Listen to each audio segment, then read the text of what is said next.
মাননীয় মুখ্যমন্ত্রী কিন্তু বড় ঘোষণা।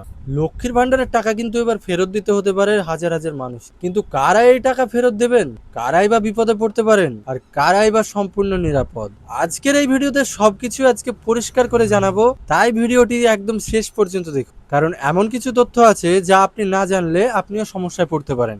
আর আপনাদের কাছে একটা অনুরোধ, ভিডিওটি অবশ্যই আপনার ফ্যামিলি মেম্বার বা বন্ধু বান্ধবদের সঙ্গে বেশি বেশি করে শেয়ার করবেন, যাতে করে খবরটি সবার কাছে পৌঁছে যায়। চলুন এবার বিস্তারিত খবরটা জেনে নেওয়া যাক। সম্প্রতি নতুন মন্ত্রিসভার বৈঠকের পর নারী ও শিশু সমাজ কল্যাণ দপ্তরের নতুন মন্ত্রী অগ্নিমিত্রা পাল মহাশয়া একটি বড় তথ্য সামনে নিয়ে এসেছেন। এবার মূল ভিডিওতে যাওয়ার আগে আপনারা এই ফুটেজটা দেখুন, তারপরে আবার বিস্তারিত ভিডিওতে আমরা জানবো। আগে না, তারাই হবে এবং এক্সট্রা যারা পেতেন না তাদেরকেও অফকোর্স ইনক্লুসিভ করা হবে। এবং আমরা কোনো আগের সরকার বা তার আগের সরকারের দেওয়া কোনো যোজনা, আমি মুখ্যমন্ত্রী বলেছেন, আমরা